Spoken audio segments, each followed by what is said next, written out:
पश्चिम बंगालमध्ये पहिल्या टप्प्यात 152 पैकी 110 जागा जिंकणार। केंद्रीय मंत्री अमित शाह यांनी व्यक्त केला विश्वास। बंगालमधून दीदी जाणार, भाजप येणार, शहांचा ममतांना टोला।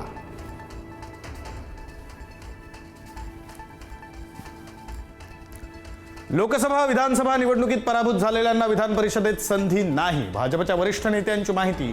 विधान परिषदेत संधी शोधणाऱ्यांना मोठा धक्का। संघटनेत काम करणाऱ्या आणि नव्या चेहऱ्यांना संधी मिळण्याची शक्यता। अजित पवारांच्या निधनानंतर कुटुंबात जबाबदाऱ्यांचं वाटप निश्चित। सुमित्रा पवार राज्यभर फिरणार। पार्थ पवारांकडे दिल्ली मुंबईची जबाबदारी, तर जय पवार सांभाळणार बारामती आणि पुणे ग्रामीणचा कारभार।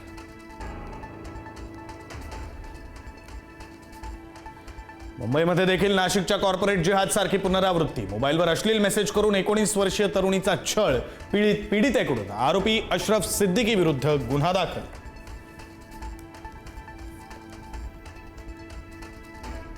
बोंधू अशोक खरातला 3 दिवसांची पोलीस कोठडी। 6व्या गुन्ह्याच्या सखोल तपासासाठी पोलिसांनी केली होती कोठडीची मागणी।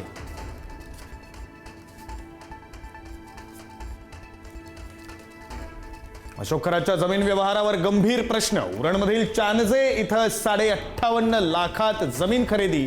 बाजारभाव 3 ते 4 कोटी असतानाही स्वस्तात व्यवहार। बोंधू अशोक खरातचा मुलगा हर्षवर्धन खरातची एसआयटी कडून पुन्हा चौकशी। आई कल्पना खरातबाबत माहिती मिळवण्यासाठी चौकशी। खरातच्या आर्थिक व्यवहारांबाबतही कसून तपास।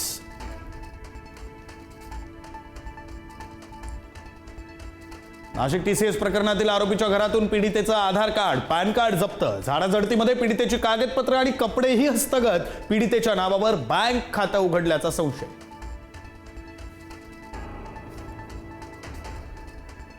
नाशिकमधील टीसीएस कंपनीतील लैंगिक अत्याचार आणि धर्मांतर प्रकरणातील 4 आरोपींचा नाशिक पोलिसांनी थेट कारागृहातून घेतला ताबा।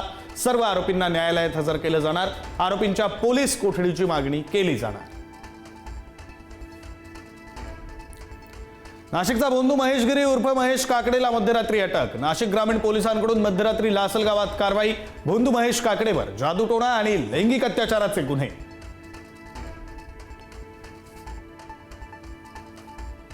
नेस्को ड्रग्ज प्रकरणामध्ये फिल्म इंडस्ट्री कनेक्शन समोर। अटक झालेल्या जिया जेकबचं अनेक मालिकांमध्ये काम। जियाच्या बँक खात्यावर लाखोंचे ट्रान्झॅक्शन्स।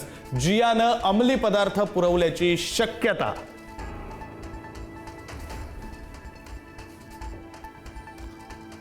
इंधन दरवाढीच्या अफवांवर पेट्रोलियम मंत्रालयाचं स्पष्टीकरण। इंधन दरवाढीचं वृत्त निराधार आणि दिशाभूल करणारं असल्याची प्रतिक्रिया। इंधन दरवाढ होणार नसल्याची माहिती।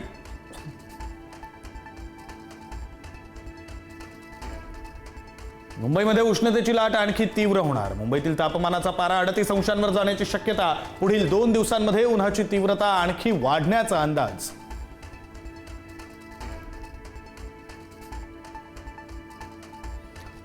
नाशिकच्या म्हाडा भूखंड घोटाळ्यामध्ये गुन्हे शाखेची मोठी कारवाई। प्रसिद्ध बिल्डर दीपक करमचंदानी अटकेत।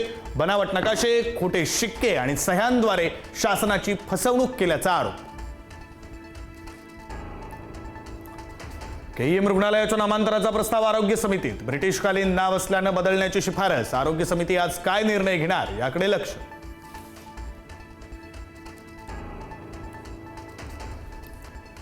इस्रायल लेबनॉन शस्त्रसंधीला 3 आठवड्यांची मुदतवाढ। अमेरिकेचे राष्ट्राध्यक्ष डोनाल्ड ट्रम्प यांची घोषणा। दोन्ही देशाच्या शिष्टमंडळाची ट्रम्प व्हॅन्स यांच्याशी चर्चा।